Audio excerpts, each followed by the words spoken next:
ربيع قلبوا خريفها ربيع وحققوا المعجزة، صحوا القتيل من القتل. اقتلني، قتلي ما هيعيد دولتك تاني، بكتب بدمي حياة تانية لأوطاني. دمي ده ولا الربيع الاتنين بلون أخضر، وببتسم من سعادتي ولا أحزاني. في كل شارع في بلادي صوت الحرية بينادي، في كل شارع في بلادي صوت الحرية بينادي، في كل شارع في بلادي صوت الحرية بينادي، في كل شارع في بلادي صوت الحرية بينادي، في كل شارع في بلادي صوت الحرية بينادي، في كل شارع في بلادي صوت الحرية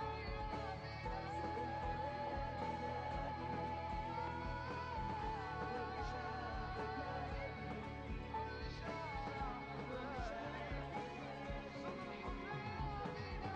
كل شارع في بلادي، كل شارع في بلادي صوت الحرية بينادي.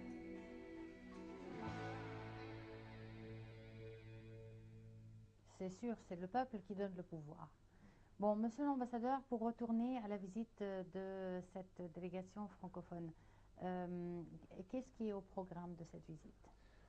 Oui, la visite a été décidée de manière très accélérée et nous-mêmes qui sommes à la Massa, nous avions peur que le président ait des difficultés pour rencontrer les autorités égyptiennes. C'était prévu dans sa feuille de route qu'il rencontre les autorités en place, qu'il rencontre la société civile, qu'il rencontre les autorités religieuses, qu'il rencontre les organisations internationales établies au Caire. Eh bien, heureusement, depuis qu'ils sont arrivés, depuis qu'il est arrivé, grâce au dynamisme des services compétents, le département de la francophonie du ministère des Affaires étrangères, beaucoup de rendez-vous ont pu être obtenus et le président Soro et sa délégation ont pu rencontrer beaucoup de personnes. Je peux vous assurer que nous sommes vraiment réjouis qu'il ait pu rencontrer, dès qu'il est arrivé, les Coptes, en allant à leur cathédrale. Il a pu rencontrer le ministre des Affaires étrangères. Il a pu rencontrer aussi au cabinet secrétaire général de la Ligue arabe. Il est allé de la Ligue arabe. Il a pu rencontrer M. Arm Moussa. Il a pu rencontrer même les frères musulmans, en tout cas une partie des interlocuteurs des frères musulmans. Il a pu rencontrer des représentants ou le chef d'El-Azhar. Et donc, vraiment, tout ce qu'il souhaitait... Et le président de la République, non? Il a pu rencontrer aujourd'hui même à 11h30 le président de la République, le nouveau président le président de la République par intérim. Et au moment où nous parlons, il est en train de rencontrer le ministre de la Justice. Et ils doivent rencontrer normalement le chef d'état-major, le ministre de la Défense chargé de la production militaire. Tout cela montre la disponibilité des Égyptiens et je souhaiterais traduire la reconnaissance de la délégation et vraiment de mon ambassade et de tous ceux qui ont organisé cette mission aux autorités égyptiennes qui ont facilité le travail du président du Parlement ivoirien. Parce que ce ne sont pas toutes les autorités qui arrivent à rencontrer les acteurs. Or, c'est très important de rencontrer. Surtout, cette visite, elle n'était pas prévue depuis longtemps. Pas du tout. Elle a été décidée juste il y a quelques jours. Et le résultat, pour l'instant, est bon en ce qui concerne les rendez-vous obtenus. Et cela est une excellente chose. Ça montre que, bon, le président Soro jouit d'une considération auprès donc, des autorités égyptiennes. Surtout aussi, il y a un sentiment aussi, je peux dire un sentiment vraiment de fraternité que l'Égypte a observé en acceptant la solidarité vraiment des pays de la francophonie qui viennent à son chevet pour l'aider à résoudre son problème. Donc, monsieur l'ambassadeur, comme vous l'avez dit tout à l'heure, cette visite, c'est une visite juste pour essayer de mieux comprendre la situation sur le terrain. Bien sûr, mieux comprendre la situation, c'est un préalable. C'est un préalable parce que la presse donne beaucoup d'informations, la presse fait circuler beaucoup d'éléments, mais ça ne peut pas remplacer l'information directe sur le terrain. Et surtout rencontrer les acteurs pour que chacun donne sa version. Et ça, c'est vraiment très important. Quand vous venez, que vous rencontrez des journalistes, quand vous venez vous rencontrer des syndicalistes, quand vous venez que vous rencontrez des jeunes, quand vous venez vous rencontrer les autorités religieuses, vous rencontrez les militaires, je vous assure que ça vous donne une autre compréhension de la situation totalement différente de ce qui se passe en boucle sur les chaînes de télévision. Et c'est pour cela que c'est vraiment très important que la francophonie ait fait cette démarche et nous pensons que nous souhaitons qu'à partir des éléments recueillis, la francophonie puisse faire des propositions qui puissent aider le pays frère, notre pays d'accueil pour nous les diplomates, à résoudre le problème qui prévaut actuellement. Et cette visite, normalement, elle doit s'achever samedi matin. La visite s'achève samedi matin. Le président Soro prend son avion au retour samedi matin.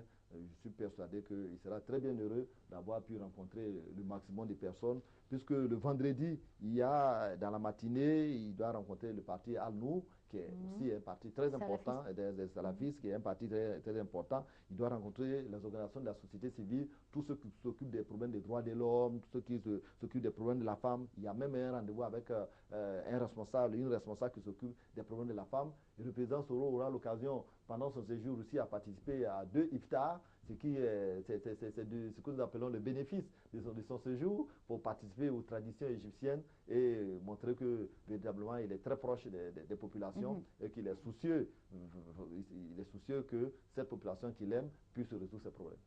Parfait. Donc, outre cette visite, monsieur l'ambassadeur, on ne s'était pas vu depuis les festivités du cinquantenaire de l'Union africaine. Du centenaire de l'Union africaine, tout à fait. Qu'est-ce qui s'est passé de nouveau sur ce dossier-là, le dossier de la francophonie, surtout avec l'Égypte, depuis? L'Égypte est un pays fondateur de la francophonie. Vous savez que l'Égypte abrite l'une des institutions de la francophonie, un des opérateurs concrets de la francophonie, qui est l'université francophone Senghor d'Alexandrie. Et donc l'Égypte est au cœur de la francophonie. Nous qui sommes en Égypte savons à quel point les élites égyptiennes sont attachées aux Français, que les anciens, les ministres, les PDG, beaucoup qui parlent français. Et donc, pour l'Égypte, la francophonie est une enceinte très importante et ce n'est pas pour rien que la francophonie court au chevet de l'Égypte pour vraiment l'aider à résoudre son problème.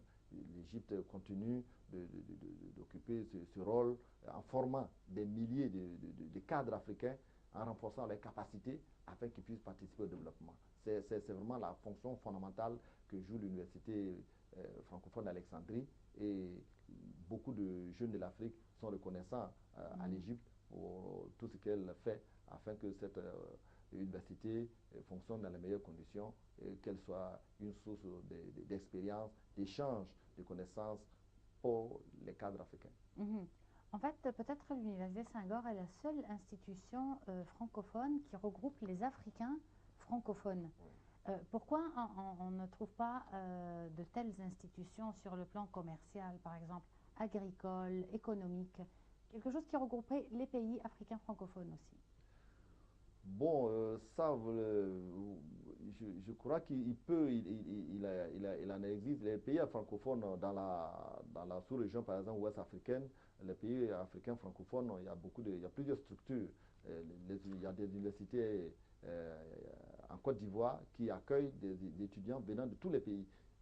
J'ai déjà cherché des bourses pour des étudiants marocains qui viennent étudier en Côte d'Ivoire. Il y a une grande structure qui s'appelle qui forme les cadres en management qui se trouvent à Abidjan et qui forment tous les cadres qui viennent des pays francophones. Le Cameroun abrite l'IFOD, qui est l'Institut de démographie africaine, où tous les cadres africains qui parlent français vont se former en matière de démographie. Les spécialistes de démographie africains se forment là-bas. Donc il y a plusieurs. Vous savez que l'OADA, il y a une organisation africaine qui fait le droit des affaires et regroupe tous les Africains sont là à l'intérieur. Bon, donc il y a quelques structures qui existent. Bon, et l'Égypte a la chance d'abriter. L'Égypte, vous savez, la position de l'Égypte, c'est le fait que l'Égypte est entre à la fois à l'Afrique et au Moyen-Orient. Et donc, il y a beaucoup de choses qui se font en arabe. Et peut-être que c'est pour cela qu'il n'y a pas beaucoup de structures. C'est pour ça que ça a été un mérite de la part de l'Égypte d'avoir la francophonie afin de montrer que le pays a un ancrage en Afrique francophone, mais pas seulement dans le monde arabe. Monsieur l'ambassadeur, expliquez-nous en vitesse comme ça, si quelqu'un décide d'aller en Côte d'Ivoire pour 3 jours, qu'est-ce qu'il va faire pendant ces 3 jours touristiques? Je voudrais vous dire que grâce à l'Égypte, quelqu'un qui va à Abidjan peut arriver à 7 h du matin et commencer à faire son tourisme le même jour. Visiter la belle ville d'Abidjan avec tout ce qu'elle présente et qui a fait dire qu'elle est le petit Paris de l'Afrique de l'Ouest. Mais il y a aussi, non loin d'Abidjan, à 40 km d'Abidjan, vous avez une ville coloniale, une vieille ville coloniale, où vous avez des plages à perte de vue, des plages fantastiques, vous avez vraiment la mer à portée de vous, vous pouvez faire du tennis, vous pouvez faire du volleyball en bordure de plage, des très belles plages où il n'y a pas de cailloux, il n'y a aucun caillou et tout est vraiment sablonneux. Ce que vous voyez dans les films, ce que vous voyez qui vient de Bahamas, qui vient des Antilles, vous pouvez l'avoir à Abidjan. Mais vous pouvez aller en allant plus loin, à 60 km de là, vous allez à Sini. C'est tellement beau que le club méditerranéen d'Europe, avait construit des hôtels là-bas parce que vous êtes là-bas presque dans un paradis. Vous avez la lagune et la mer, vraiment tellement agréable. Si vous voulez vous coucher dans une maison en dur, vous devez le faire, vous vous coucher dans une paillote, vous dormez dans une paillote. C'est vraiment, vous pouvez pêcher, vous pouvez faire le style nautique avec vraiment les gens qui se baladent dans les bateaux, les hors-bord, tout ça. Donc vous avez tout ça à Abidjan. Mais si vous voulez aller à l'intérieur, vous trouverez la plus belle basilique, la plus grande basilique du monde, qui est à Yamoussoukro.